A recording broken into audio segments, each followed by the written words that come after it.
What's up, everyone? Thanks for tuning in to another epic hour-long session of Ashley Tea Room, where we dive into the most incredible real-life stories together.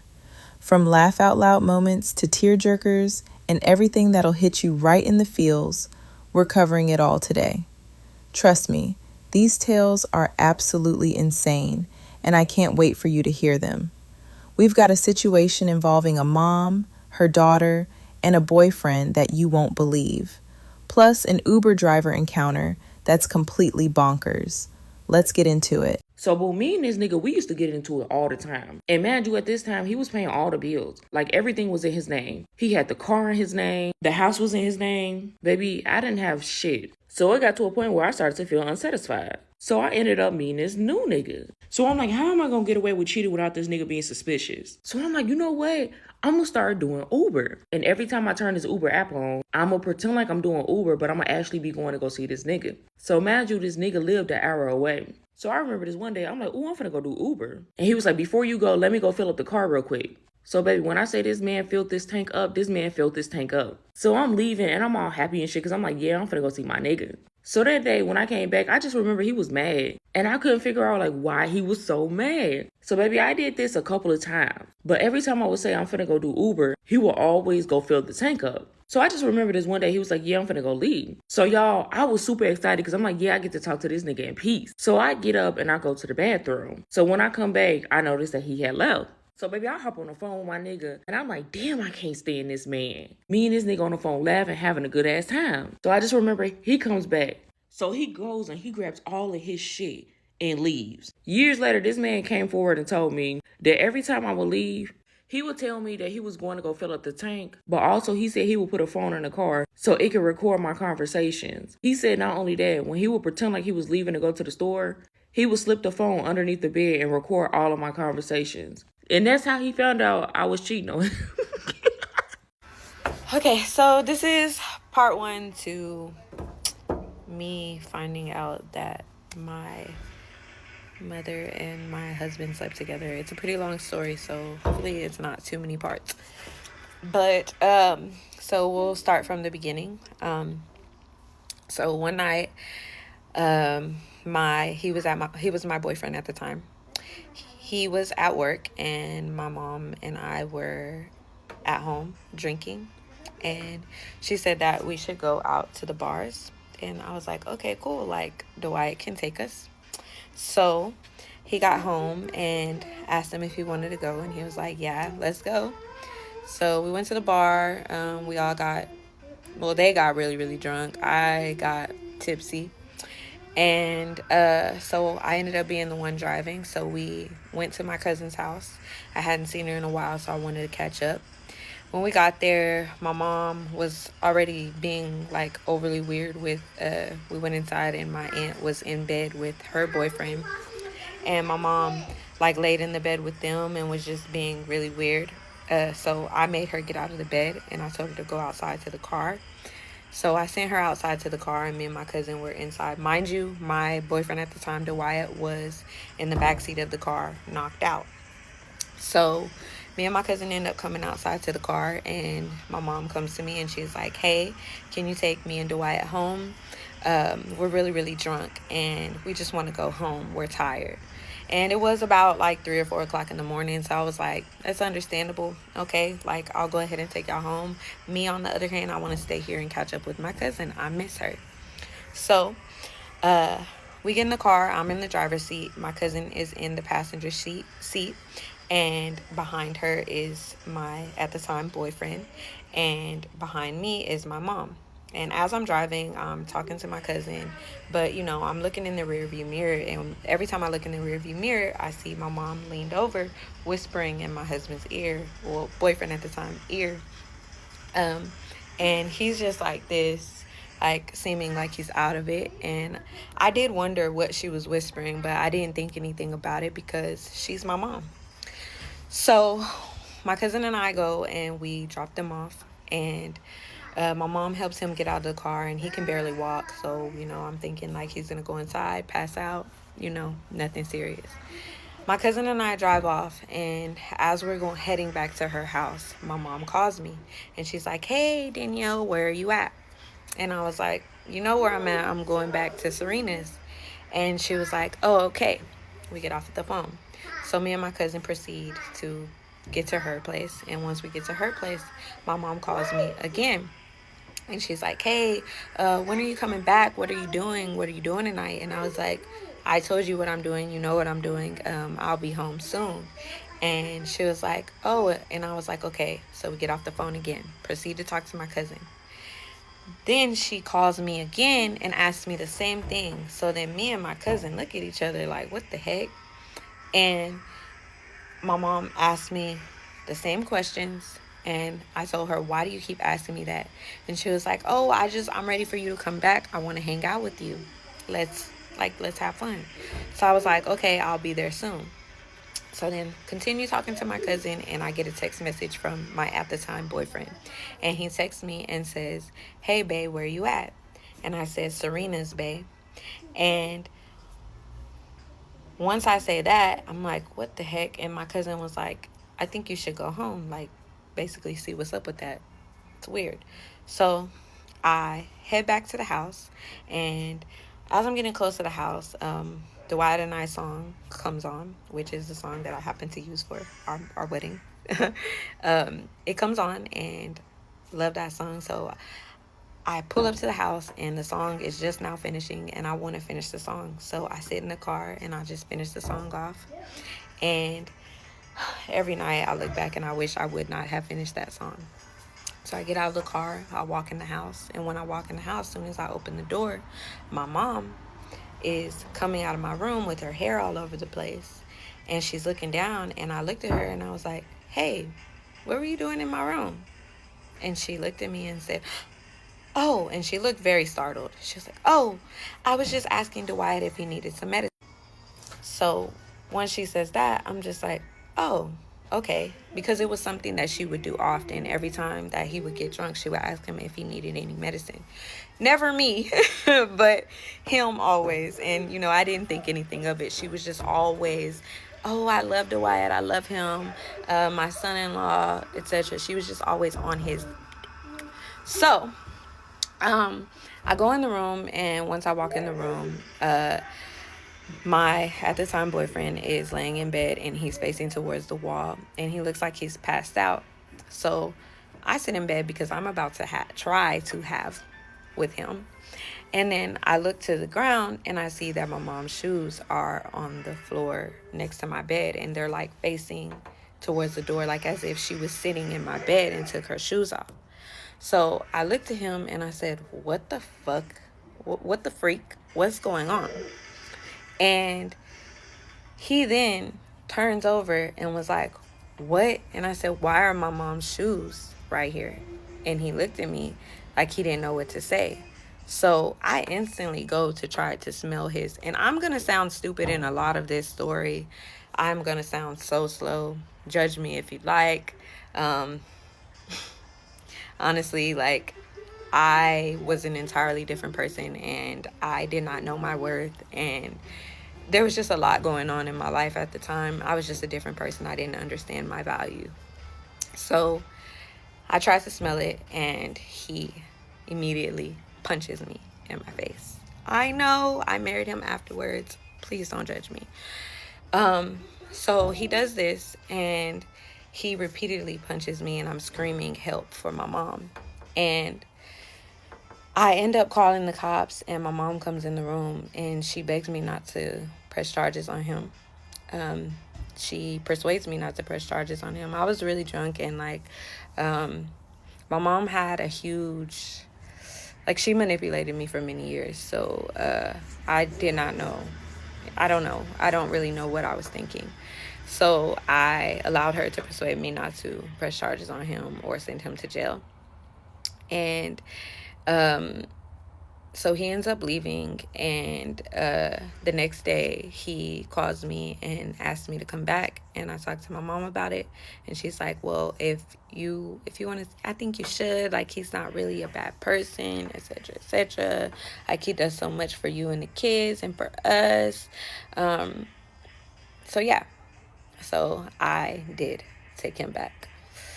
I know. And I took him back, and after that, the next day, well, that day when he comes back, he goes and he apologizes to me about what happened, said he was really drunk, don't know why. And then he proceeds to go to the room and apologize to my mom for putting his hands on me. And then about 30 minutes later, she asks if he can take her to the grocery store. So I'm like, okay.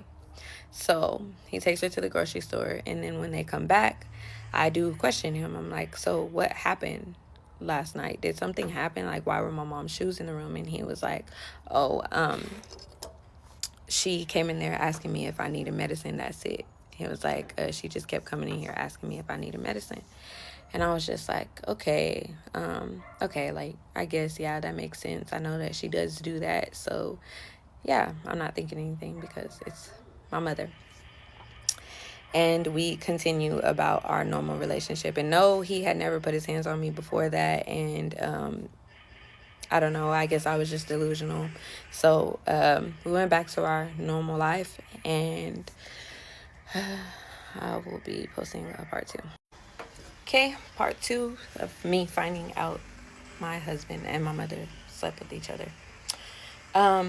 So then, like I said in the previous part, we did continue about our normal life, and things were fine, things were normal, other than the fact that every time my mother got drunk, she would be hugging all over him and telling him how much she loved him and telling everyone how much she loved Dwight. It was so bad that my aunt would get mad at her and say, why do you do that? Like, why are you always on his? And she would just say, I just love him, he's the best son-in-law, all these things.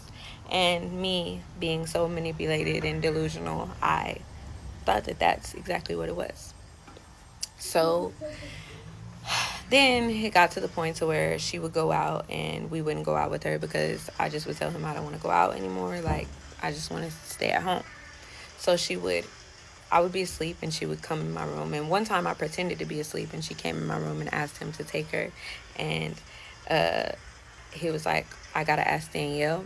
And then she left out of the room and I told him I heard her and why did she wait until I fell asleep to ask him that. And he was like, I don't know, she's being weird, etc., etc. So then she would ask him to come and pick her up from the bars, and I would say no. I would go and get her, and as soon as I would pick her up, she would ask me, where's Dwight? Why didn't Dwight come and get me? And I wouldn't really say anything, and my aunt would get mad and say, why are you always worried about Dwight? And like I said, I wouldn't think much of it. So then 3 weeks later, he proposes to me. And when he proposes to me, we come back to the house. I'm so excited to show my mom that I'm about to be a wife. She knew that it was something that I deeply wanted. I just wanted to settle down, and I was tired of just dating, just being in the dating life. I wanted a family. So as soon as I showed her, she had rage in her eyes, like pure rage. And I was confused, and I even asked my fiance, why do you think that she's acting like that? She even started to like walk through the house, just going crazy, smoking cigarettes, stressed, being really mean to me, just starting unnecessary arguments with me and telling everyone that I was crazy and that I was treating her poorly. But in reality, no. I treated my mom like a queen. She was sick, I took care of her. She needed anything, I got it for her. She needed a ride, I made sure she had a ride. I was even going to buy her a car. So the only time she would be nice to me is when she would be asking me if I was still going to buy her a car. Oh, if you're not going to give me a car, just tell me, things like that. But something in me was just telling me not to. And also my cousin was telling me, don't buy her shit. So during that time, my then boyfriend, well, fiance, was like, I'm gonna hurry up and get us out of here. We need to move out. Like, we don't need to live here anymore.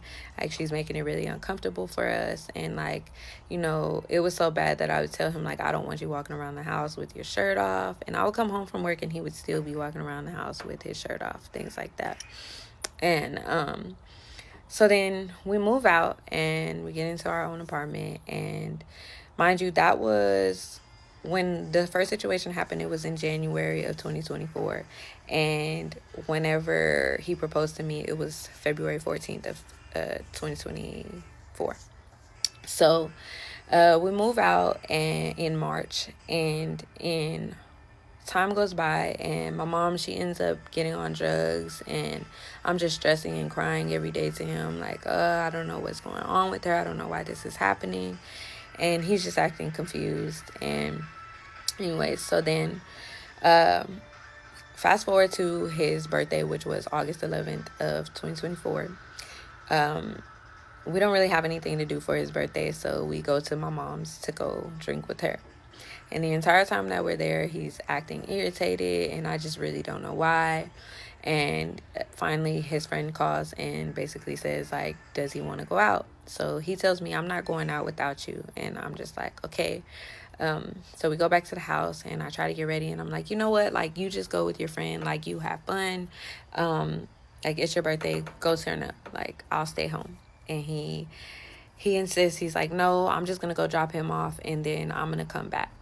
So then he leaves, and he ends up being gone for longer than the amount of time it would have taken for him to actually just drop his friend off. So I start to call him, and his phone is going straight to voicemail. He's not answering.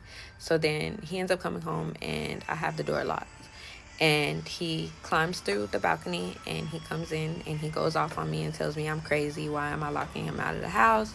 And he takes my iPad and accuses me of cheating on him. And he leaves with my iPad. So I then go to his grandmother's, and I'm like, where is he at? He needs to give me my iPad. He shouldn't be doing these things, etc., etc. If he doesn't bring it, then I'm going to call the police. He ends up going to jail that night, and I go visit him the next day. Mind you, guys, give me grace. I've learned my lesson. I did a lot of stupid things in this relationship. So I go visit him, and I ask him, like, what happened? Like, where were you at? What were you doing? And he was like, oh, I was at my friend's house. Said friend that he went out with. I was just venting to him and his girlfriend, and I was like, what were you venting about? Like, I feel like it has something to do with me. And he was like, no, it has nothing to do with you. It was nothing. And I was like, you know what? I was like, I'm going to go out tonight because I know that that friend and his girlfriend are always at the club.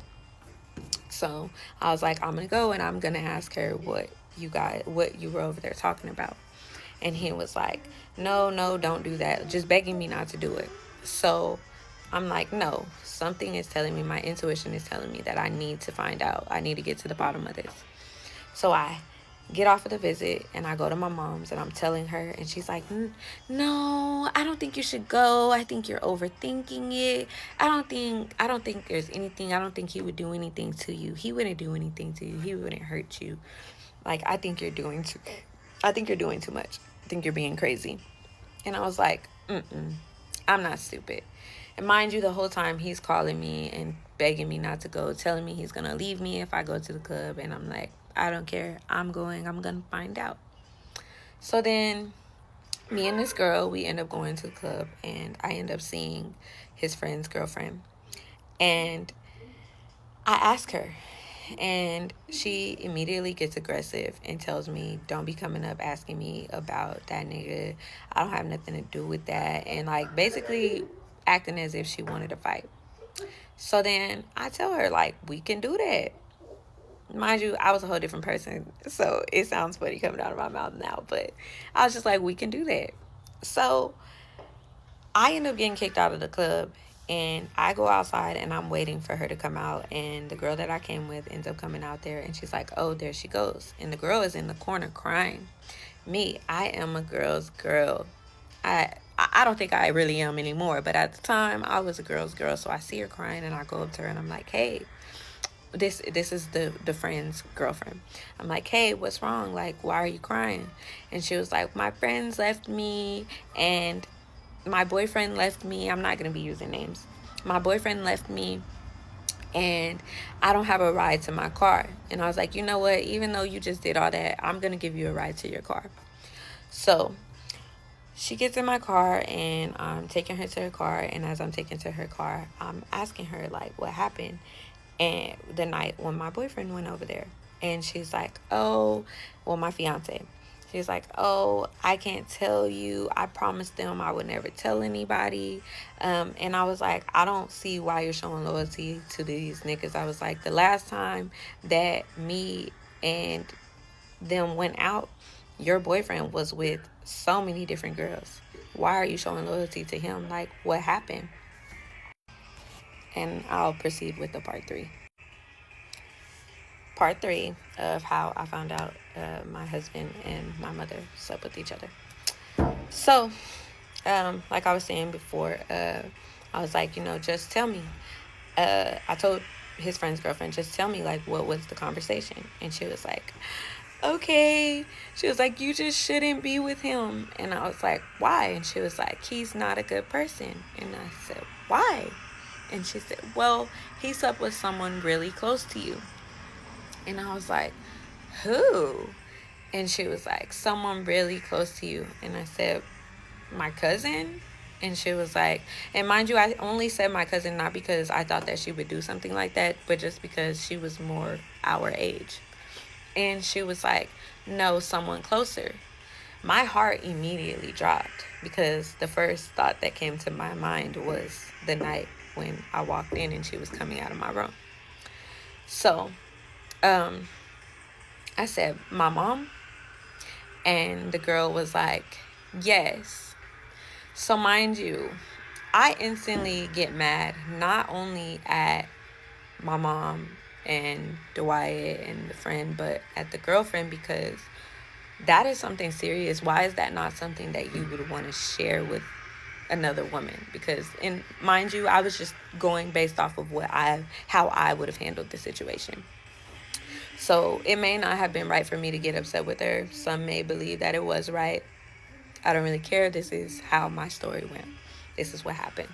So I got upset and I told her to get the F out of my car. It shouldn't have taken all of that for her to tell me. So she gets out of my car. And when she gets out of my car, I guess she left her phone in my car. So I immediately go to my mom's house and I walk in and I ask her, you slept with my man? And she looked guilty. So I jump up on the table and she's yelling at me, telling me I'm crazy. And I jump up on the table and I go and I just start binking her. Needless to say, I ain't gonna go more into details, but I just start binking her.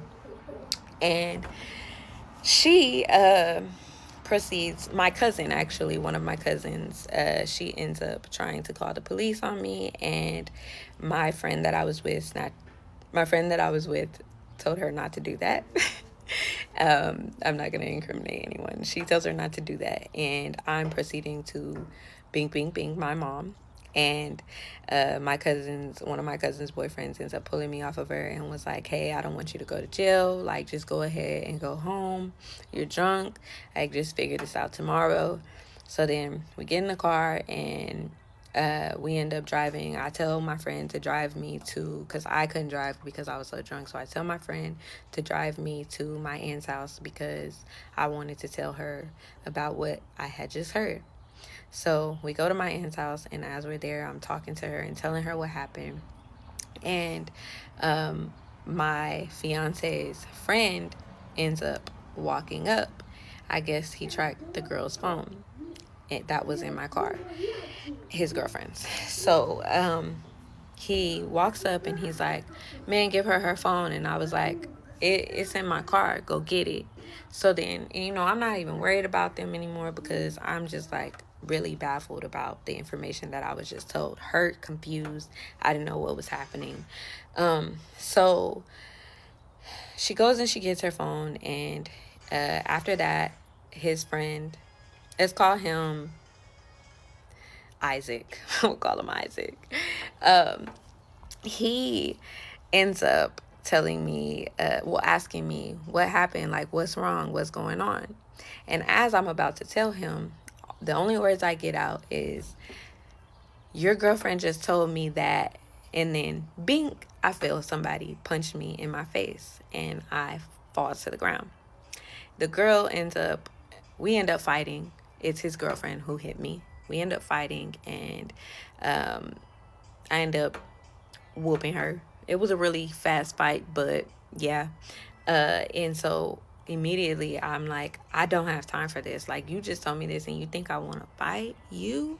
So I start walking to my car, and once I get into my car, Isaac comes to my car. I guess when he got his girlfriend's phone, he put his phone on my charger, and he's grabbing his phone, and I was like, bro, like, I just want to talk. Like, what's up? So he gets in my car, and I drive off, and I'm about to ask him, like, I'm just like, I'm crying, and I'm like, I just want to know, like, what happened? And he's like, what did she tell you? And as I'm about to tell him, the girlfriend is in her car, and let's call her Audrey. Actually, her name is Aubrey. I don't care to tell her name. So she's like trying to run into the back of my car, like hit my car. So then I pull over onto a roundabout, and I get out of the car, and I'm just like, what's up, bitch? Like, I'm on that. Like, let's fight. So we fight about 3 rounds, tear her up all 3 times, and she ends up getting in the car in the passenger seat. She's all beat up, and she's yelling and calling me names and just treating me like ish, knowing the information she just gave me, that I'm already hurting, and saying that's why you're effed your mom, etc., etc. And I get in the car, and I just start binking her again, and they end up leaving, and I go home, and I write my fiance, who was in jail at the time, and I'm like, what happened? And he ends up getting out the next day, and we meet up at the store, and he's like, okay, I'm gonna tell you what happened, but we did not sleep together. Your mom sexually assaulted me. And he tells me that basically whenever I left, that she kept coming in the room asking him if he needed medicine, and that while we were on our way to drop them off at the house after the bar in January, and this was January 21st of 2024, that as they were in the back seat, when I saw her whispering in his ear, that she was asking him, do you want to? And she asked him that multiple times, and that whenever I dropped him off, that she kept going in the room asking him to. And then she came in and grabbed his and started kissing his neck and telling him, I can please you, I can do whatever you want to make you happy. And that he pushed her off, and that when he pushed her off was whenever I walked in the house. That was it. So then I end up contacting my mother and trying to get the information out of her, and she's hanging up in my face. She's threatening to me, and sorry, this is a little, and she's just accusing me of being crazy. And so then I also tried, so he and I both go over there. He's like, take me over there, I'll make her tell you the truth about what happened. So we go over there, and when we go over there, he's yelling, April, tell her what happened, tell her what you did to me. And she's at the door, and she's like, you little shh. And I'm like, tell me what happened. I have y'all both right here, y'all both tell me what happened. And she just calls the cops. So we leave, and obviously with that reaction from her, I believed him, because she wouldn't give me anything. And I know it may have been very gullible of me. No, it was very gullible of me, but like I said, I was in a whole delusional world.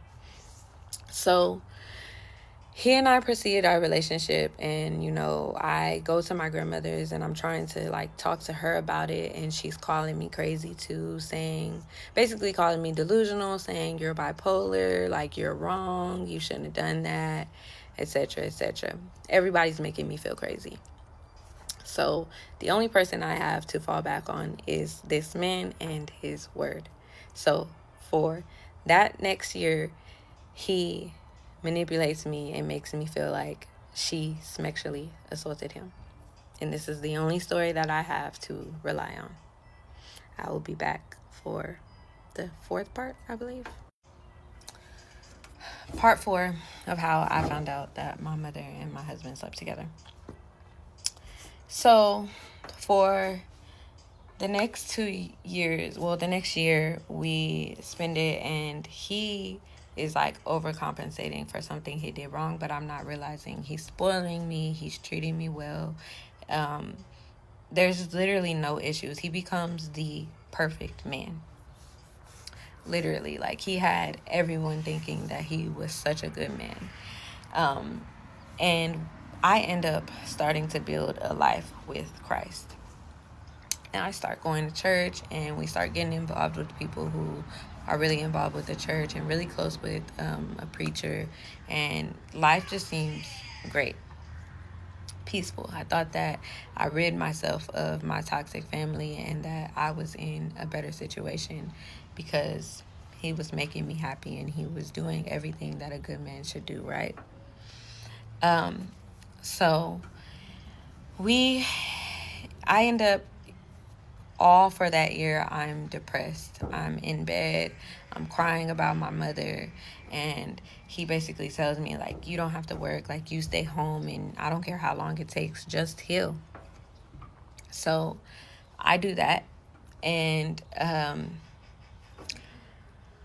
so then finally I get to a point to where I'm just like, the story doesn't add up. Like, and I'm constantly having him repeat the story to me. And he's constantly telling me it over and over, the same story. And he ends up telling me, like, we need to just hurry up and get married. And I'm on the same page. Like, I'm like, yeah, like, I'm thankful that you removed me from that. Like, she's been such a toxic person in my life. I'm just glad she's removed, and I'm just ready for us to start our new life. So we get married, and everything is great. And so we got married in May of 2025, May 31st of 2025. And basically, during that time, I'm constantly still asking him questions about that night, and he's telling me, you're never going to get over it. Why do you keep doing that? Like, you're just driving me crazy. I'm not happy with this, etc., etc. You're crazy, calling me names, calling me trash, telling me that basically I'm of lower value. And like I said, during this time, I am getting closer to God. I'm in my Bible, and I was really, really big at the time. So I also started to go to the gym, go on walks, and just start to focus on me pouring into myself. And one day I tell him, I'm like, hey, like, there's this Jesus March in Houston. I really, like, I have to go. Like, I want to go. So he ends up telling me, like, okay, like, I'm going to make sure you go. And I end up going to the Jesus March. And when I go to the Jesus March, it was amazing, guys. Like, oh my gosh, it was everything. There were thousands of people there. I was surrounded with people who were just of God, and just like it was just amazing, just full of praise and just worshiping. It was so great. So as I'm there, there's this woman there, and if she sees this video, please comment. I don't know her name, but there was this woman there, and every time I turned around, she was next to me speaking in tongue. And she, I couldn't understand anything she was saying. Obviously, she was speaking in tongue. But then towards the end of the night, and mind you, there's thousands of people there. So for me to continuously be next to her, it was crazy. So towards the end of the night, I got baptized. And afterwards, she's standing beside me. And I hear her talking in tongue. But then I start to hear my name. So I turn to her and I'm like, hey, are you saying my name? And she was like, are you Danielle? And I was like, yes. And she was like, I've been looking for you all day. And I was like, what? And she was like, God told me to tell you that everything is about to seem like it's falling apart, but trust God and it's all falling into place. Keep going. So she says that, and we end up just saying a prayer together. And as I'm leaving, I hear God tell me, like give me permission to leave my husband.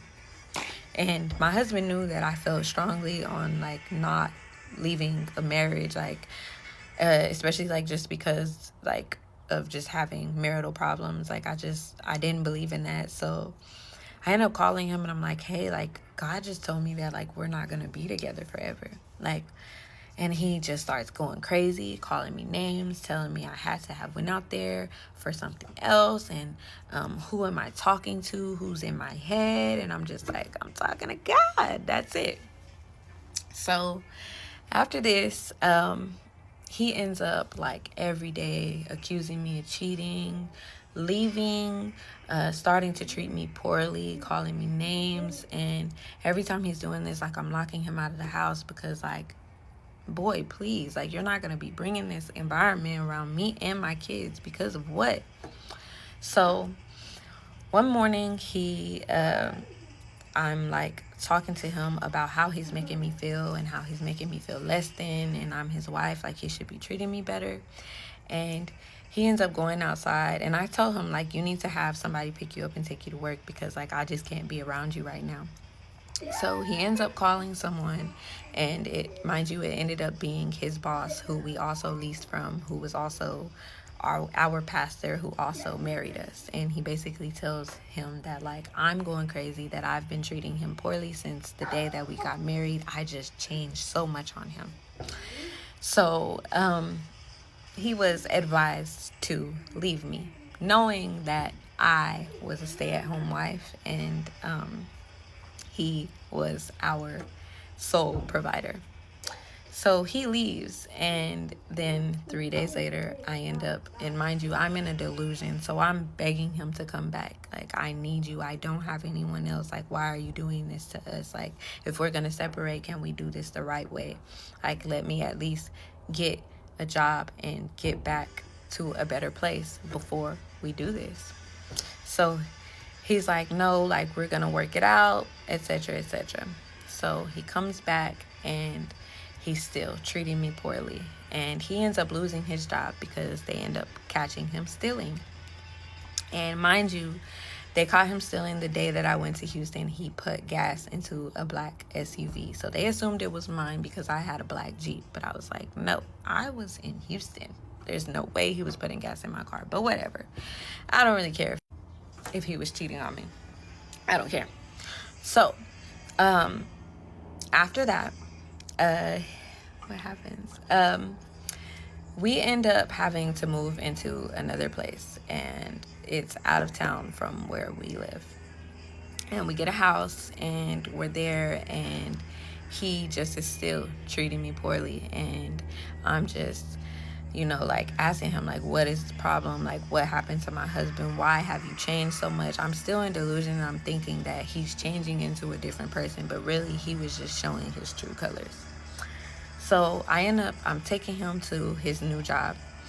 And as I'm taking him, he just starts crashing out, calling me names, treating me poorly. And we're getting into arguments. And he ends up getting out of the car and like running off. And I'm like looking for him. And I end up getting out of my car to look for him. And he ends up jumping in my driver's seat and trying to take off in my vehicle. And when he does this, I end up like crying, and I'm like, what are you doing? Like, what's going on? Why is this happening? Like, you're going crazy. Like, you need help. You really, really need help. So I convinced him to let me take him to MHMR, which is a mental health facility, I guess. Like, they help with counseling and things. So when he gets there, he ends up telling them that he wants to kill himself. I mean, unalive himself. Part 5 of how I found out my husband and my mother slept together. So, like I said in the previous part, I take him to get mental health services, and he tells them that he wants to unalive himself. So, they immediately admit him into a mental facility. And he ends up going, and he's gone for about a week. And during that time, I get in contact with his grandmother, which we had also went no contact with for that past year because she was very toxic towards me. She didn't like me because I'm this color. I know I'm light skinned, but because I'm not Caucasian. And she said she didn't trust me. So so I ended up calling her, getting in contact with her just to let her know, like, hey, like, he's really struggling mentally, like, because at this point, like, I'm thinking that he is the person going through so much. So we get back in contact with her. He gets out of the hospital, and when he gets out, he's treating me poorly, very, very poorly still. So I end up telling him, like, hey, one morning, I'm like, we're arguing, and he ends up choking me. So I pick up a brick, and I don't throw it at him. I throw it past him just to scare him because he was choking me. And he ends up, I end up going to work, and I only had like a 4-hour shift that day. So I come back home from work, and he's gone. I'm looking for him. I cannot find him. I get in contact with his grandmother. She's like, oh, I don't know where he is. I haven't heard from him, but like her story is not aligning. And I'm like, you know where he is. Like, you're lying.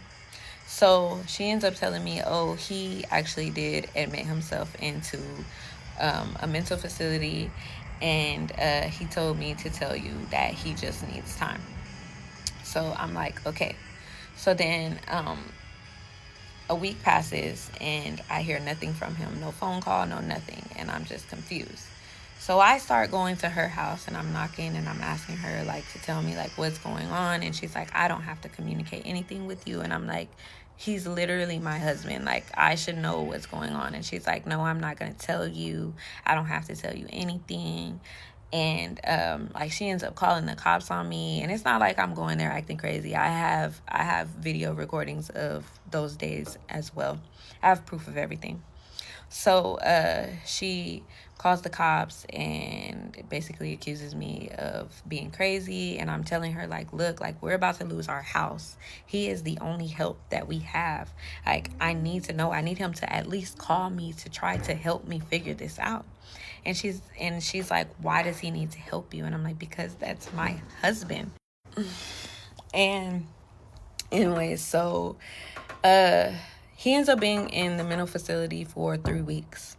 And he ends up getting out and not getting in contact with me. The only reason why I found out he was out was because he watched my Instagram story from a new Instagram. And when I saw it, I just immediately blocked it because I was just like, what the heck? Like, you cannot do that. So then he ends up calling me the next day and accusing me of being the reason why he admitted himself into the hospital because I abused him. And then he ends up we end up getting back together.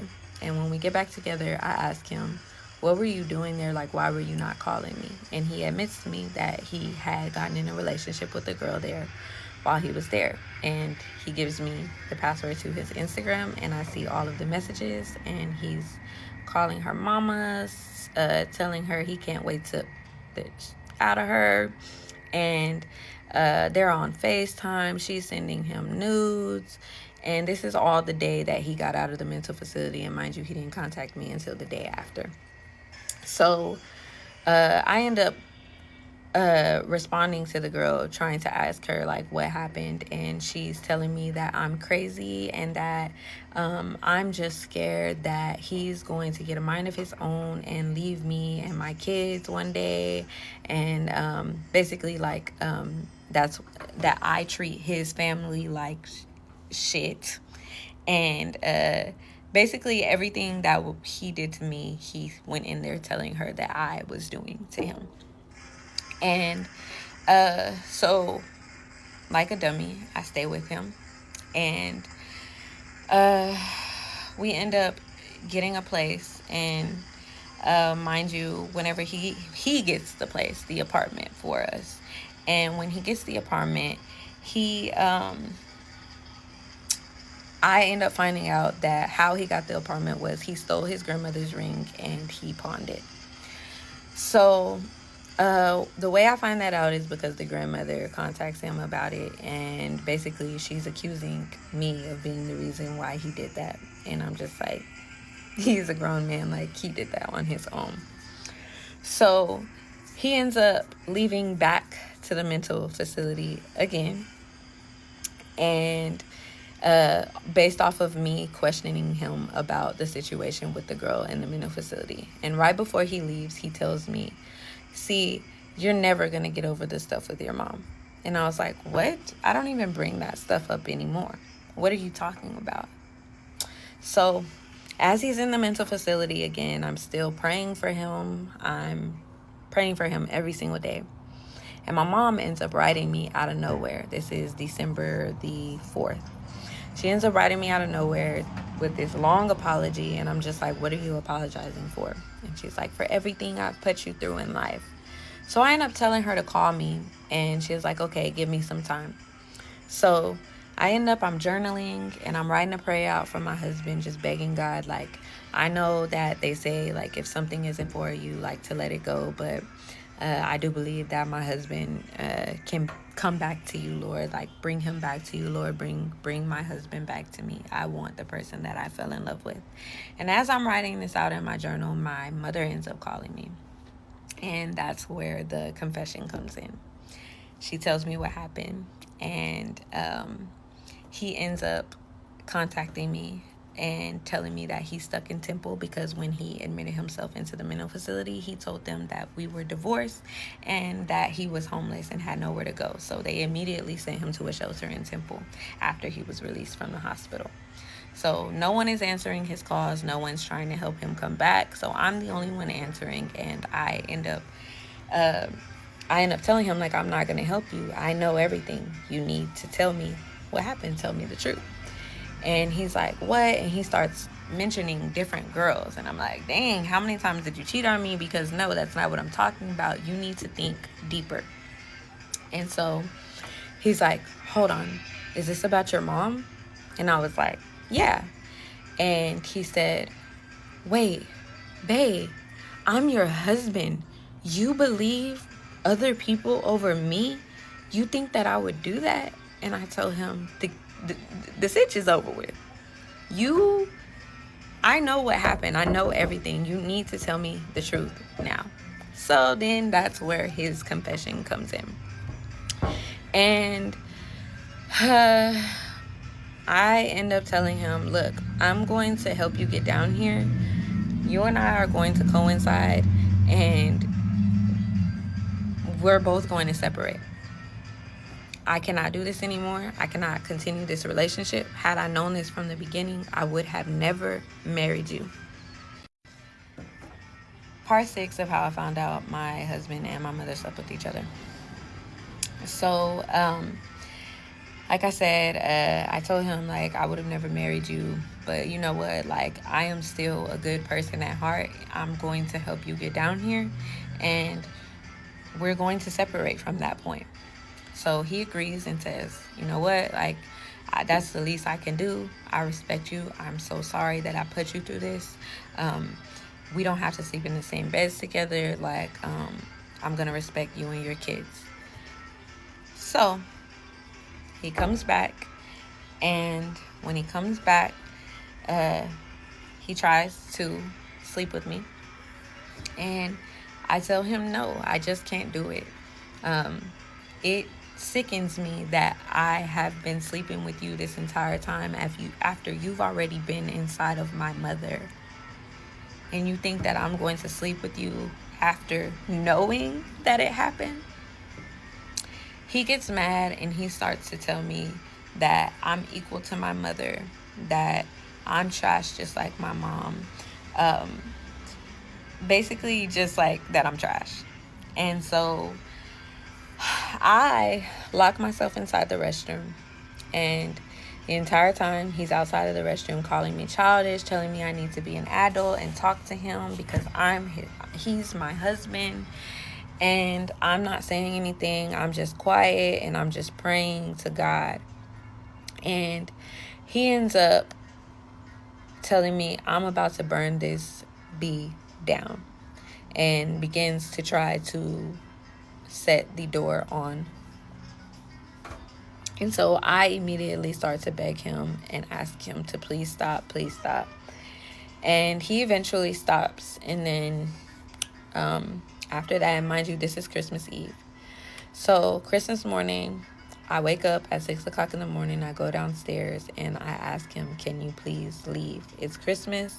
I don't want you to ruin Christmas for my kids. So he gets up and he asks me, so are you leaving me for real? And I said, yes, I am. I cannot continue this relationship. He then gets mad and says, everybody uses me. Everybody just uses me. And so I start to bring up people that I know cared about him. And one of his friends, his name is Ricky. I said, what about Ricky? He's a good friend. And he said, no, he's using me. And I said, for what? And he looked at me with black eyes and said, for you. And I was like, oh, so that's the story you're going to tell people now, that I messed with your friend? And he was like, yeah. And I was like, whatever you have to do to make yourself feel better about the things that you've put me through, do it. I don't care. I'm still leaving you. So he looks at me again and says, so you're leaving me for real? And I say, yes. He snatches my phone, puts it in his pocket because he knows I record everything. Puts it in his pocket. Immediately wraps his hands, both. And as he's doing so, I'm reaching, trying to get him off of me, but he's like 6'2", 6'3", so he's really tall with really long arms, and I'm only 5 foot, so it's really hard for me to reach him and like try to get him off of me. And so I eventually grab his shirt, and his shirt starts to rip. So with one hand, he lets go, gets his shirt, rips it entirely, ravels it up, puts it around, and starts to tighten it, and is trying to, and telling me, you told me till death. So, and I'm getting scared, and I'm just trying to fight for my life. And he starts to drag me through the living room by the shirt, with the shirt wrapped around. And he puts on one of his boots and starts to try to stomp me out in my face. But I'm moving so much that he's missing my face. And so I felt myself losing conscience. So the first thing I thought was, what are you doing? Kick him in his nuts. So I kicked him in his nuts as hard as I could, and he flew back, and he was on the ground holding on his balls saying, oh. And I got up and I grabbed his other boot, and I just started to hit him, and I'm telling him, get the F out, get the F out. But I can barely even say these words because I can hardly breathe, because I was literally about to lose consciousness. So he ends up getting up, and when he gets up, he snatches his other boot from me, and he puts on his jacket. He doesn't have a shirt on. He just puts on his jacket, and he's like getting ready to leave. And I pick up his belt, and which it had like a big Western like buckle on it, and I start to hit him with it, and I'm telling him, get the F out, get the F out. And then so he snatches the belt from me, and then he's starting to put it on, and I'm like, give me my phone. So he throws me my phone and then pushes me as hard as he can, because he knew I started dialing 911. And as I'm dialing 911, he snatches the phone, hangs it up, and he gives it back to me, and then he leaves on a bike. So then I call the police and I press charges. And from that, because my kids were there, I received a CPS case. Not because of anything I did, but because what he did to me while they were in the home. And he ends up the cops end up looking for him that night, and that morning. And that after a few hours, he ends up writing me on Instagram, and calling me from a text app number saying, you called the laws on me. Are you serious? You had me running from the laws all night. Why did you do that? And basically I took from that he thought that I wasn't going to press charges. 1, that I wasn't actually going to leave him alone. 2, and 3, that I would just take him back. So I knew, like, absolutely not. So I did not respond to his text messages. I did not respond to his phone calls. I just was sending it all to the police. So he ends up going missing for a month. So that was December 25th. And on January 25th, before January 25th, I end up getting his form of contact from someone close to him. And I end up providing it to the detective and also the CPS agent because for some reason they wanted to talk to him. So on January 25th, a month after it happened, they get in contact with him and he tells them that he never did any of that. The marks on my neck had to have came from me, that I did it to myself, and shows them that he has marks from whenever I was hitting him with the belt, and said that I have been physically abusing him for the past 3 years. And he also tells the CPS agent that I'm not a good mother, that I'm a drunk, I'm always drunk, and that I physically abuse him and my kids, which is where I say he tried to get my kids taken away. But the Lord knows, the Lord sees all. So thank you, God. My CPS case actually got closed a couple of days ago. It was actually the beginning of this week. She spoke with family members and also with my children's teachers, and everyone had nothing but great things to say about me because I am a wonderful mother. And I did used to drink a lot, but I actually quit drinking in March of last year. Don't get me wrong, every now and then I do have a drink or two, but I don't drink. I just don't. So yeah, and right now the detective is actually working on a case for him, and hopefully I will get my justice soon. So that's the end of that. I don't really know how to end this, but thank you guys for all of the support, all of your kind words. I know that this is crazy, and I know that in a lot of this y'all are gonna call me names, stupid, dumb, but I learned my lesson. I removed myself from his life, and I am moving forward.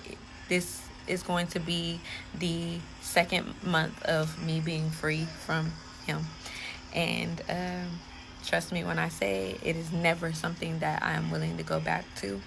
God has been so good to me throughout this entire process, and I learned so much from this, so much. And I hope you guys can just understand that things like this do happen in real life. And yeah, I don't know what else to say, but that's the end. Story time. But keep in mind, this is my life. This is my life. Y'all cool. My boo come over, he cooking that steak and shit and potatoes for you in there. Y'all, we in there slow dance. I'm already knowing we finna get to do it because y'all, the connection's so fucking in the air. And I'm really rushing through this because I just told on TikTok deleted, so I gotta go back and change some stuff. The connection's so in the air, y'all. We dead ass in there like an old couple. Like we just jumped the broom. Bitch, we married, we been happy, we wealthy. Like that's how I feel in there. I feel so in love. Like bitch, I'm in Jackson. I feel like we was in fucking Dubai. Like we was at a country. That's how good it was, y'all. We in a slow dance. We almost did it damn near 10 times while the food in there cooking. I'm kissing. We kissing. Neck, you know. I get the pulling. Come here, daddy. He like, I'm cooking. I'm like, fuck that food. Me next. You know what I'm saying? Go ahead, you know, because TikTok good little street.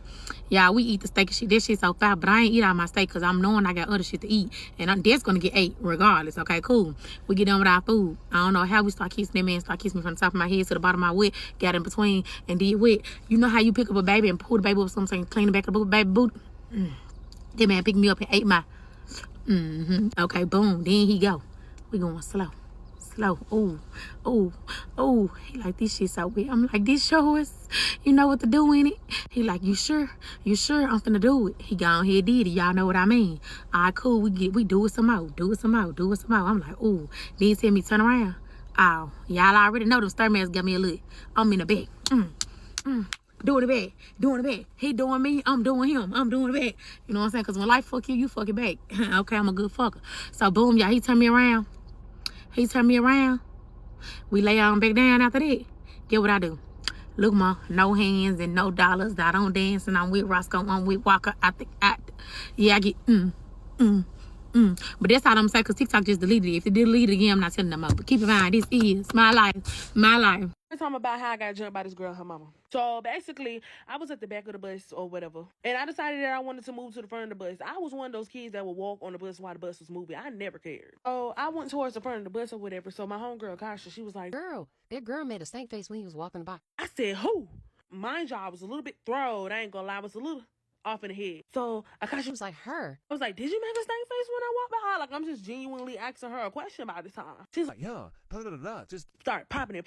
I'm like, okay, so what you want? Because mind you, this girl stayed in my neighborhood. So I'm like, do you want to fight? Like, what's up? She's like, yeah, come over to my house. I kid you not, this is exactly how it went, y'all. We was kids. So when I got off the bus, I went to my house and I put my BTA clothes on. I don't know if I was just crazy or something like that, but I literally had BTA clothes. I had specific clothes that I would wear when I'm going to go beat somebody up. I had some beat up black and white Nikes, high tops that I used to wear. I had my gray shorts and I had me a bonnet that I would always put on. And I think it was a Nike shirt. It was like one of those sports Nike shirts. I was on that. So basically, I go over to the girl house. I'm sitting in front of her house. Like, it was like stairs in front of her house. So the way the neighborhood was set up in a way, it was like a cul-de-sac. So you will go down the hill of the parking lot, and then like it will be apartments on the bottom of the parking lot, and it was stairs. Basically, you would walk down to get to the apartment. So I was sitting on the stairs in front of her house. So me and a whole bunch of neighborhood kids, we outside the girl house. We like, come outside.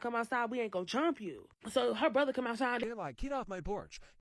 I'm like, nah, tell your sister come outside. That girl came outside with a big ass stick, and she threw that shit, clocked me dead in the middle of my forehead, and then ran back into the house. I said, bitch, I'm gonna get you. So at the time, I was cool with her neighbor, so I'm literally sitting at her neighbor house and I'm scoping the scenery out. I'm like, this bitch gonna leave at some point in time of this day, so I'm gonna wait for her. So the girl ended up leaving, going to her grandma's house, and I knew a route to her grandma's house that like basically we were intersect regardless. So she was walking to her grandma's house, and I basically like came out the bushes like on some, what's up, bitch, you hiding? This bitch Like, nah, bitch, I ain't hiding. pulls out a butter knife. I'm like, oh hell no. Hell nah. I was like, I'm still gonna get you, bitch, but not today. So basically I end up going back home. I told my mama a lot that night. I said, Mom, I got friends at the bus stop. I always told them, and no matter what happens, I was going to go out there and go sit with them and all this, that, and the third. Because mind you, I wasn't going to school the next day because I had a dentist appointment. So my mama let me go outside to that bus stop, and I literally was outside in the bus stop with my BTA clothes on. Yes, y'all, I changed the outfit. You know, I had multiple. I had a wardrobe of BTA. But yeah, me and my homegirls, we was just sitting at the bus stop. We was just talking. So y'all, the bus pulls up, and then this girl and her mama walk to the bus stop, and the mama is talking to the bus driver, and that's the mama is talking to the bus driver. I'm low-key like looking, peeping the scenery out, and I hear the mama, she's like, please keep this girl away from my daughter, she's messing with her. As the mama is like speaking to the bus driver, I literally have my hands behind my back. The daughter is facing the bus driver, the mama is facing the bus driver. I have my hands behind my back. I'm walking past, I grab the daughter hair and I start bow, bow, bow, bow. I'm in her shit. I'm in that bitch shit. Then the mom was like, oh, hell no. She literally pushed me back and I fell down and I got right back up. Her mom was like cussing and all this, that, and the third. So we get to squaring up in front of the bus, y'all. So we squaring up, we throwing them hands. I grab this bitch hair again. I'm getting the boom, boom, boom, boom, boom. The mama jump in like she literally pulled me to the ground. I pull her daughter down to the ground with me. And I'm still beating the door up. I'm like, boom, boom, boom, boom, boom, boom, boom. And the mama still pulling me or whatever. Then she get to pulling her daughter because she understood that, baby, it don't matter how much you pull me to this ground, I'm going to beat your daughter ass regardless, and no matter what position I'm in. So she gets to pulling her daughter hair, trying to pull the daughter away from me, and I'm pulling the daughter hair, and the mom was like, how motherfucking hair go? And she started hitting my hands. Boom. Hit my hand again. Boom. Hit my hand again. Boom. 3 times. What I did is I took my big ass foot and I kicked the daughter head, and that simultaneously caused both of them to fall. The mama dress flew up and her coochie was out. Everybody seen that hairy motherfucker. I was traumatized. I was so traumatized that I began to walk back to my grandma's house, but I took the long way back so they didn't know where I would stay, so they could not report me to housing authority. And while I was walking, right, I'm hearing all the kids, they like, Shakaya, turn around. Shakaya, turn around. Shakaya, turn around. Y'all, why the fuck her big booty ass brother come running up the motherfucking hill and he boomed my ass to the ground? I get up, I'm like, I'm gonna have to fight this big bitch. Ain't no motherfucking way you just did this shit to me. I'm like, what's up? What's up? What you want, nigga? Like, I'm dead ass like squaring up with this nigga. He ain't want to hit me. Then I hear my loud ratchet ass auntie in the distance. You better back the fuck up on my niece. Da, da, da, da. My aunt ran up. Then my sister, who witnessed me beat the girl up and seen the brother running up towards me, finally came out the woodwork and said, back up off my sister. Yeah, we made them hoes back the fuck up, okay? Back the fuck up. Then later on, me and my sister jumped her. Let me know if you want that part 2. Okay, so watching all of these videos, the thing that keeps hitting me over and over is how people will really look you dead in your face and gaslight you while doing the most heinous shit imaginable. Like in your story, your mom literally came out of your bedroom with her hair all messed up, and you saw it with your own eyes. You saw her shoes by the bed facing the door like she'd been sitting there, and she still had the audacity to look you in the face and say she was just checking if he needed medicine. And then somehow she got everybody, your grandma, your cousins, everyone, calling you crazy and bipolar when you were literally right about everything the whole damn time. What really gets me watching you tell this is how abuse and manipulation don't happen all at once in one big moment. It's this slow drip of little things that don't quite add up, but you talk yourself out of trusting your gut because it's your mom, or it's the person you love, or everyone around you is telling you you're overreacting and being dramatic. Like you literally saw her whispering in his ear in that back seat while you were driving, and you noticed it was weird. It stuck with you enough to mention it, but you pushed it down. She kept calling you that night, asking where you were, asking the same questions over and over, and you and your cousin looked at each other like, what the hell is going on? But you still went home. She had straight up rage in her eyes when you showed her your engagement ring. You even asked your fiance why she was acting like that, but you convinced yourself you were reading too much into it.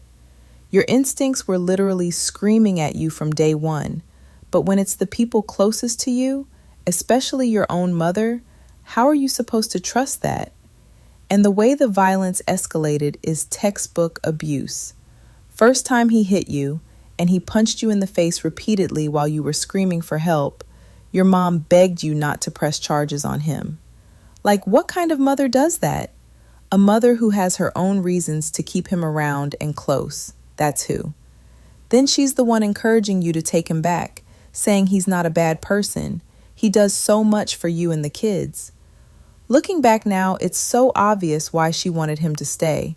But in the moment when it's your mom telling you this, you trust that. Then he isolated you by moving you out of your mom's place, which he framed as protecting you from her weird behavior and making things uncomfortable. But really, it was about cutting you off from anyone who might eventually tell you the truth or help you see clearly. That's straight from the classic abuser playbook, and I've seen it play out so many times. That whole sexual assault story he told you is particularly sick and twisted, because think about it. Even if that version was actually true, why would you stay with someone after your mom supposedly assaulted them? Like, that alone doesn't make sense. But he knew exactly how to play it, exactly what to say to keep you hooked. Make himself the victim, give you someone else to be angry at, keep you focused on your mom being the villain and the bad guy, instead of questioning what actually happened between them. And it worked for a whole entire year. He had you feeling sorry for him, defending him, while he was the one who slept with your mother and then beat the hell out of you when you tried to investigate and get to the truth.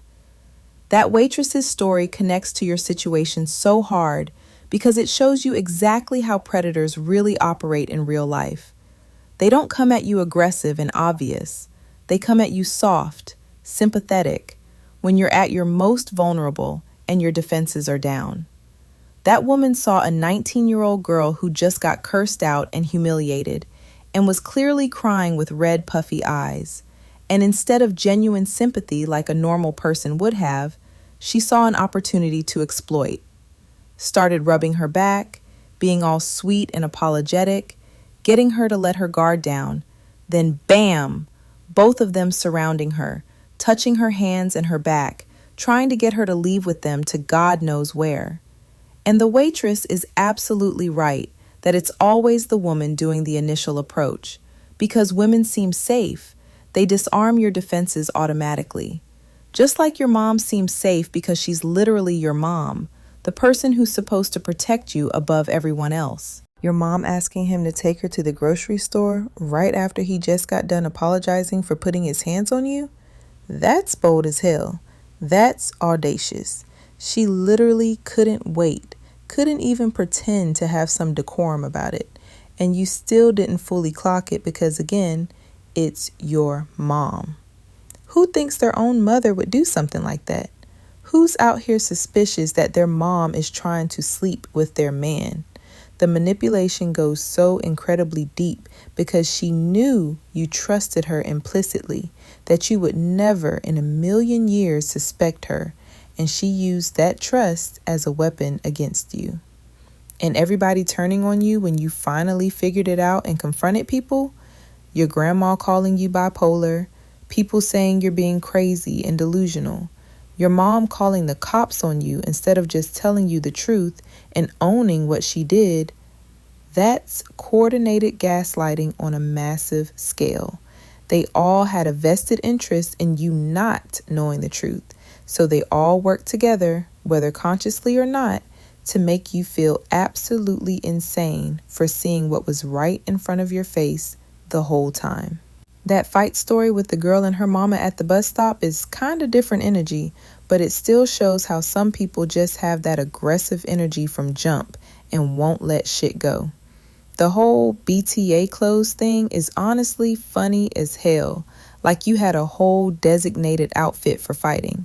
But also it shows how you can't let people punk you or it never stops. They'll keep coming. At least that was straightforward beef though. Somebody made a stank face and y'all handled it. It wasn't someone pretending to love you while destroying you from the inside out over months and years. The really scary part that made me feel sick watching is when he tried to kill you on Christmas morning. Like you finally said, you're leaving for real, you're done. And his immediate response was to try to strangle you to death with his own shirt while literally saying, "You told me till death." That's not a crime of passion or someone who lost control in the moment. That's punishment for daring to leave him, for daring to take away his control over you. He was going to kill you for leaving. And then he tried to make you look like the abuser to CPS and the cops, tried to get your kids taken away from you, painted himself as this poor, abused husband. That's calculated evil, not someone who made a mistake or lost their temper. What blows my mind watching you tell all this is how many times you literally could have died in this situation. When he was strangling you with that shirt wrapped around your neck, when he tried to set the bathroom door on fire with you locked inside, when he was trying to stomp your face in with his boot while dragging you around, you literally had to fight for your life, had to kick him in the balls as hard as you could just to get him off you long enough to survive, beat him with his own belt just to get him out of the house. And even after all of that, after trying to murder you, he still thought you'd take him back. He genuinely believed his manipulation game was that strong, that he could write you from jail and you just fold like you had before. The lesson that keeps coming up in all these different stories is that your gut knows before your brain catches up and processes it. The waitress felt weird when that woman started touching her back, but talked herself into thinking it was innocent comfort. You felt weird seeing your mom whisper to him in the back seat, but talked yourself out of it because it's your mom. We're taught our whole lives to be polite, to not be paranoid or dramatic, to give people the benefit of the doubt, especially people we love and trust. But sometimes that politeness and that doubt gets weaponized against us by people who know exactly what they're doing. And abusers absolutely bank on you not believing they'd go that far. Like you kept saying in the videos that you sound stupid looking back at staying with him after he punched you, marrying him after all that, all of it. But you're not stupid at all. You were systematically broken down over time by multiple people you trusted most in this world. Your sense of reality was completely warped because the two people who should have protected you and loved you most, your mother and your partner, were the ones actively hurting you and then convincing everyone, including you, that you were crazy for noticing what was happening. The other thing that's so textbook is how abusers always accuse you of exactly what they're doing. He disappeared on his birthday, came back acting all sketchy and defensive, then accused you of cheating and took your iPad. He was violent and abusive with you for years, then told CPS you've been physically abusing him and the kids for 3 years. They flipped the entire script, so now you're on defense, trying to prove you're not crazy or abusive, instead of them having to explain their actual behavior. That CPS case closing, and everyone, family members, your kids, teachers, everyone saying you're a great mother, that's the truth, finally being louder than all the lies he tried to spread. Same with you pressing charges and not responding to any of his manipulation attempts when he was writing you from different numbers in Instagram. You broke the cycle. You said enough is enough. 2 months might not seem like much after years of that absolute hell, but it's everything. It's your life back. I think the biggest lesson watching all of this is that predatory people don't look like monsters walking around with signs. They look like your mom who says she loves your boyfriend like a son, who's always fussing over him asking if he needs medicine. They look like a nice couple at a restaurant feeling bad that you had a rough shift and offering sympathy. They look like someone who proposes to you on Valentine's Day and cries saying you're their everything and they can't live without you. The monster part doesn't show up until you try to leave or you catch them in something. And even then, they'll try to convince you that you're the monster, that you're the problem for noticing or leaving. And some people really will choose a man over their own daughter. That's probably the hardest pill to swallow in your whole story, and I can hear it in your voice when you talk about it. Your mom chose sexual attention and whatever she was getting from your boyfriend over your well-being, over your safety, over her grandkids, over everything.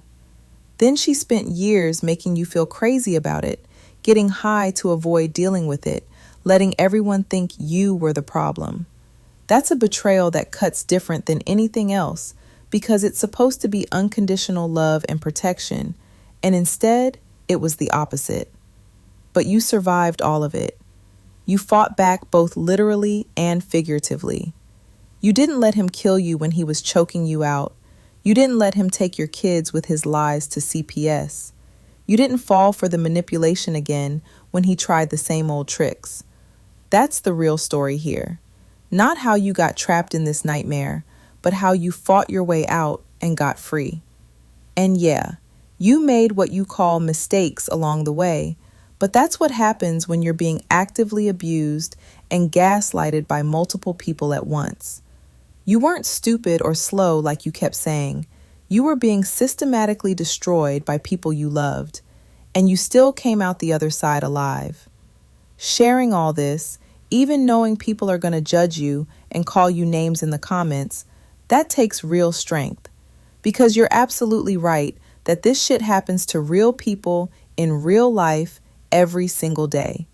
And most of them feel completely alone in it, feel crazy, feel like they can't talk about it or no one would believe them. Your story putting it all out there might make someone else realize they're not crazy either, that their gut is right, that they need to get out before it's too late. That's valuable as hell.